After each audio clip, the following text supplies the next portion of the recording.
नमः हरे हराये नमः। हरे कृष्णा जी, आप सबका बहुत बहुत स्वागत है। मंगलाचरण आरंभ करते हैं। ओम नमो भगवते वासुदेवाय। ओम अज्ञानतिमिरान्धस्य ज्ञानाञ्जनशलाकया चक्षुरुन्मीलितं येन तस्मै श्रीगुरवे नमः। नमः ओम विष्णुपादाय कृष्णप्रेष्ठाय भूतले श्रीमते भक्तिवेदांत स्वामिनिति नामिने। नमस्ते सारस्वते देवे गौरवाणी प्रचारिणे निर्विशेष शून्यवादी पाश्चात्य देश तारिणे। जय श्री कृष्ण चैतन्य प्रभु नित्यानंद श्री अद्वैत गदाधर श्रीवासादि गौर भक्त वृंद। हरे कृष्ण कृष्ण कृष्ण हरे हरे, हरे राम राम राम हरे हरे। कार्पण्य दोषोपहत स्वभाव प्रच्छामि त्वां धर्म सम्मूढ़ चेताः। यच्छ्रेयः स्यान्निश्चितं ब्रूहि तन्मे शिष्यस्ते अहं शाधि मां त्वां प्रपन्नम्। भगवद गीता अध्याय 3 श्लोक नंबर 5 आरंभ करते हैं। ब्रजेश्वरी जी, आप पढ़ेंगे संस्कृत। हरे कृष्ण। न हि कश्चित् क्षणम् अपि जातु तिष्ठत्य कर्मकृत् कार्यते हे अवश्य कर्म सर्व प्रकृति जैर्गुणे। हरे कृष्ण। हरे कृष्ण। न नहीं ही निश्चय ही कश्चित कोई क्षणम क्षण मात्र अपि भी जातु किसी काल में तिष्ठति रहता है अकर्मकृत बिना कुछ किए कार्यते करने के लिए बाध्य होता है ही निश्चय ही अवशः विवश होकर कर्म कर्म सर्वः समस्त प्रकृति जैः प्रकृति के गुणों से उत्पन्न गुणैः गुणों के द्वारा प्रत्येक व्यक्ति को प्रकृति से अर्जित गुणों के अनुसार विवश होकर कर्म करना पड़ता है। अतः कोई भी एक क्षण भर के लिए भी बिना कर्म किए नहीं रह सकता। हरे कृष्णा जी। भगवान श्री कृष्ण इस श्लोक के माध्यम से एक बहुत बड़ा जो सिद्धांत है वह हमको बताते हैं। भगवान श्री कृष्ण बोलते हैं, न ही कश्चित क्षणम अपि, किसी भी क्षण में भी कोई भी व्यक्ति ऐसा नहीं है जो कर्म किए बिना रह सके। मतलब हर एक व्यक्ति सदैव कुछ ना कुछ कार्य अवश्य करता है। पर कई लोग बोलेंगे, प्रभु जी जब हम सोते हैं तब तो कुछ काम नहीं हो रहा। पर बताया गया कि जो कार्य शरीर से होता है, जो कार्य मन से होता है, वो सब का सब कर्म के अंतर्गत आता है। 18वें अध्याय के 15वें श्लोक में भगवान श्री कृष्ण बोलते हैं, शरीर वांग मनो भी यत कर्म प्रारभते नरः। कोई व्यक्ति शरीर के द्वारा कार्य करता है, कोई व्यक्ति वाणी के द्वारा कार्य करता है, बोलता है, उसको भी बोला गया यह कर्म है। और कोई व्यक्ति मन के द्वारा भी कर्म करता है। तो कोई व्यक्ति चाहे बैठा है या चल रहा है, वो सदैव कुछ ना कुछ कार्य करता रहता है। क्यों? क्योंकि प्रभुपाद जी बताते हैं कि ये जो कार्य करने का जो भाव है यह प्रकट होता है आत्मा से। तो आत्मा जो है सदैव एक्टिव है और उस आत्मा के प्रभाव में आकर अंतःकरण मतलब बुद्धि, मन और ये ईगो, फॉल्स ईगो, यह सक्रिय होते हैं और उससे इंद्रियां सक्रिय होती है और इंद्रियों से ये शरीर सक्रिय होता है। तो वास्तव में आत्मा के प्रभाव से यह जीवात्मा और ये पूरा शरीर कर्म करता है। तो इसीलिए कर्म करना आवश्यक है। कोई व्यक्ति सोचता है मैं कर्म करूं नहीं करूं, पर चाहे वो करे या नहीं करे, मन के द्वारा तो सदैव ही कर्म होता रहेगा। तो कर्म होता रहेगा तो क्या होगा, कर्मों का परिणाम हमको मिलता रहेगा, और जिसकी वजह से इस संसार के अंदर हम बंधते चले जाएंगे। क्योंकि जैसे जैसे कर्म होगा, ऐसे ऐसे कर्मों का बंधन होगा। तो ये तो बहुत बड़ी समस्या हो गई। कर्म करे बिना रह नहीं सकते, और जैसे ही कर्म करेंगे तो फिर हम कर्मों में फंस जाएंगे। तो कैसे हम लोग कार्य करें?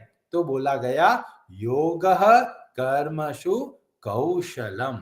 कार्य कैसे करना है? सेवा के भाव से जब कार्य करते हैं, और कौन सा कार्य करना है? जो हमारा दायित्व है, जो हमारा कर्तव्य है। एक बेटे का क्या कर्तव्य है, एक बेटी का क्या कर्तव्य है, भाई का क्या कर्तव्य है। तो इस तरीके से जब हम अपने कर्तव्य कर्मों को भगवान की सेवा समझ के करते हैं, तब हमें कर्मों का बंधन नहीं लगता। नहीं तो क्या होगा, जो भी कार्य करते हैं तो उसका कर्मों का बंधन हमको मिलता ही रहेगा। तो कई लोग सोचते हैं कि ठीक है जी, हम तो कार्य नहीं करेंगे तो भी हमें कर्मों का बंधन क्यों मिल जाता है?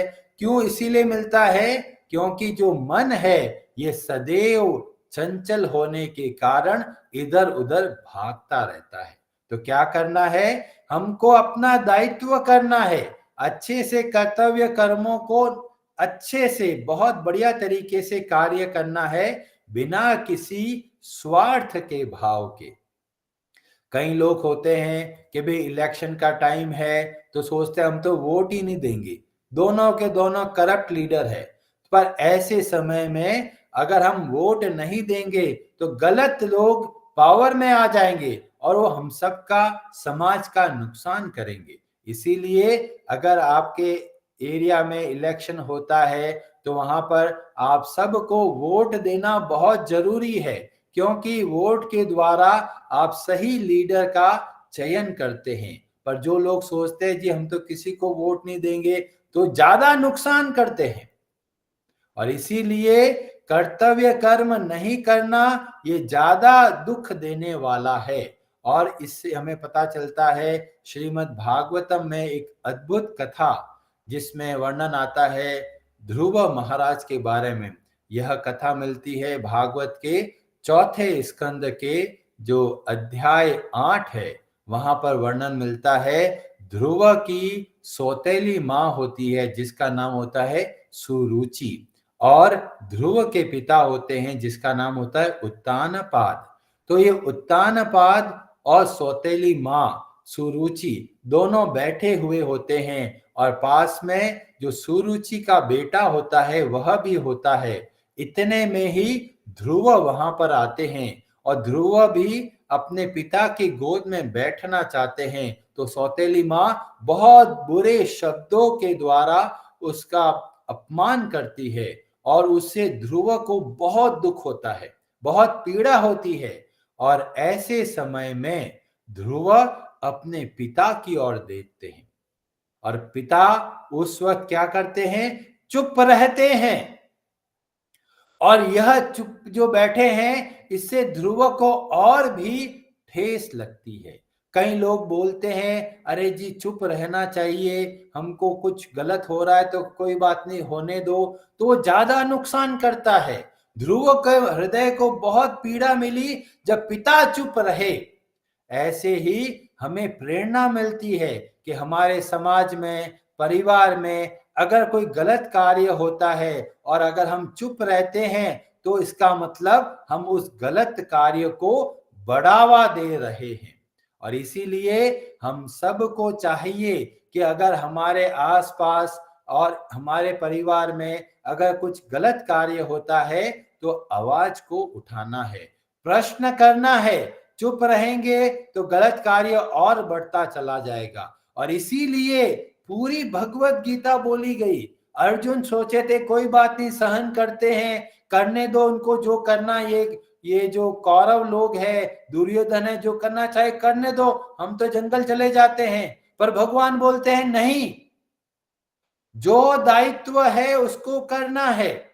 और हमें भी, अगर हम लोग घर के मुखिया है, घर के लीडर हैं, तो और हमारे सामने अगर कुछ गलत कार्य होता है या सही नहीं हो रहा है तो अवश्य बोलना चाहिए।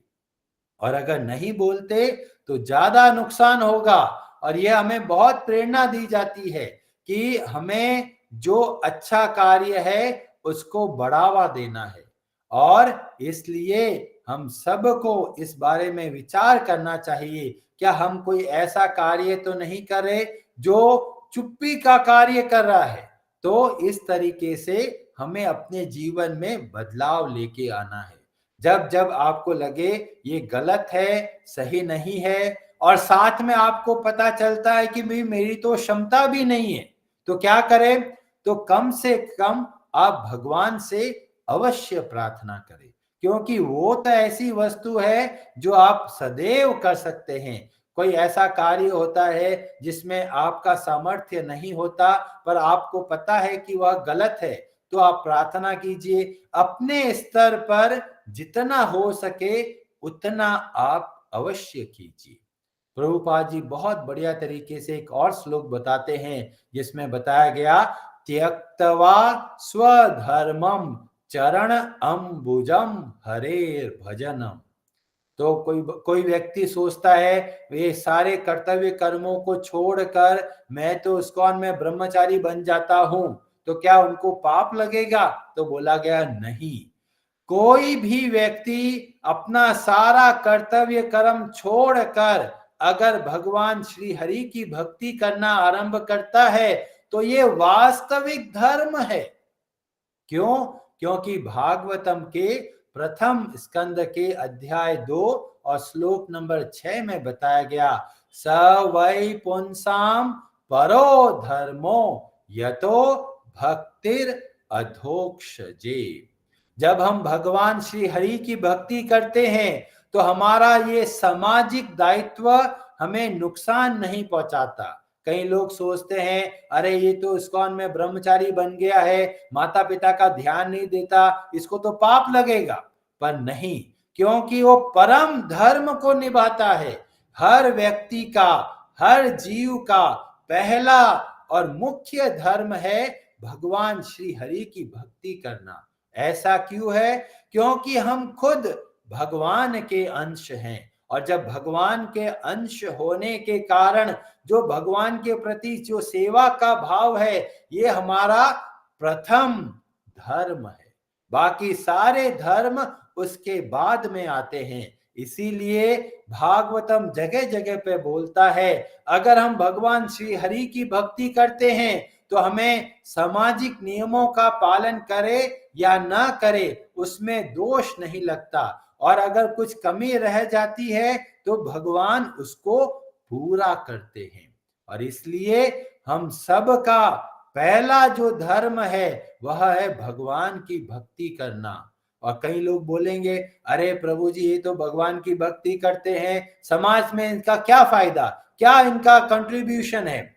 बहुत बड़ा कंट्रीब्यूशन है। ऐसे लोग जो भगवान की भक्ति करते हैं वे समाज को सही मार्ग बता सकते हैं, क्या सही है क्या गलत है, और खुद एक आदर्श चरित्र का स्थापना कर सकते हैं। और इसीलिए हर व्यक्ति को चाहिए कि खुद भी बहुत अच्छे से भगवान की भक्ति करे और बाकी लोगों को भी प्रेरणा दे कि वे बहुत अच्छे से भगवान श्री हरि की भक्ति करें।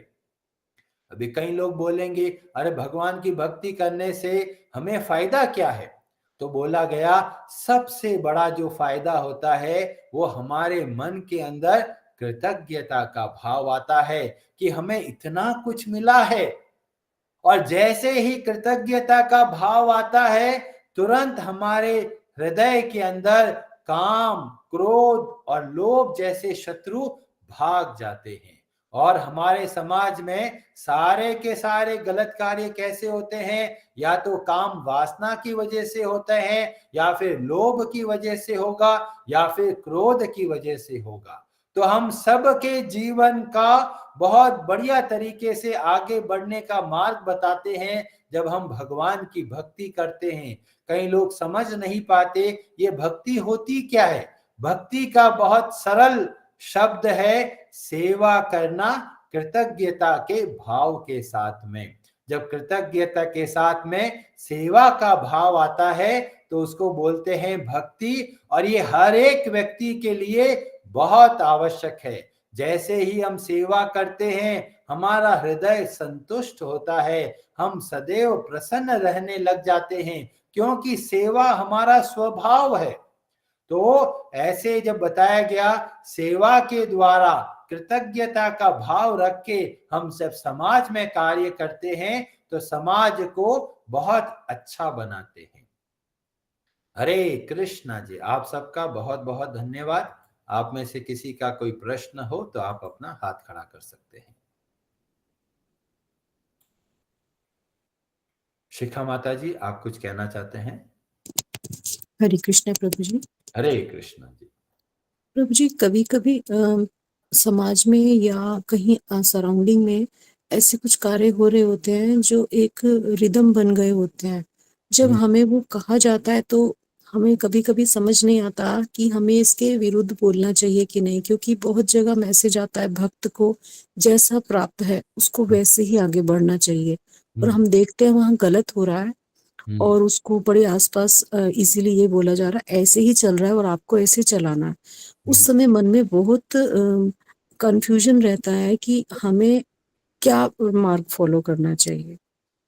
तो इसमें बताया गया महाजनों ये गथा सपंथा। जब हम निर्णय नहीं ले सकते कि हमें ये कार्य करना है या नहीं करना है तो ऐसे समय में हमें भगवान के भक्तों से डिस्कशन करना चाहिए। पूरी भागवतम में हमें देखने को मिलता है कि जगह जगह पर परीक्षित महाराज प्रश्न करते हैं। कई बार उन्होंने ऐसे प्रश्न किए कि जो लगता है क्या ये भगवान पे भरोसा नहीं करते। जैसे कि वो भगवान श्री कृष्ण की रास लीला का वर्णन जब सुखदेव गोस्वामी जी करते हैं तुरंत परीक्षित महाराज प्रश्न करते हैं। तो अगर आपको लगता है कि सही नहीं है तो आप प्रश्न कीजिए कि भाई ये ऐसा क्यों हो रहा है, ताकि क्या पता हमारी तरफ से कोई कमी ना रहे। पर प्रश्न करने से हमें चीजों को समझ में आता है। भगवान श्री कृष्ण की भगवत गीता को भी अर्जुन प्रश्न करते हैं। चौथे अध्याय में भगवान बोलते हैं कि मैंने ये ज्ञान सूर्य को दिया, तो अर्जुन ने प्रश्न किया, बिना सोचे समझे स्वीकार नहीं किया। ऐसे ही अगर हमें कुछ दिखता है जो सही नहीं है तो हमको प्रश्न करना चाहिए। ठीक है जी। जी प्रभु जी, धन्यवाद, क्लियर हो गया। हाँ जी, हरे कृष्णा जी। तो आप सबका बहुत बहुत धन्यवाद। कार्यक्रम को यहाँ विराम। हरे हरे नमः।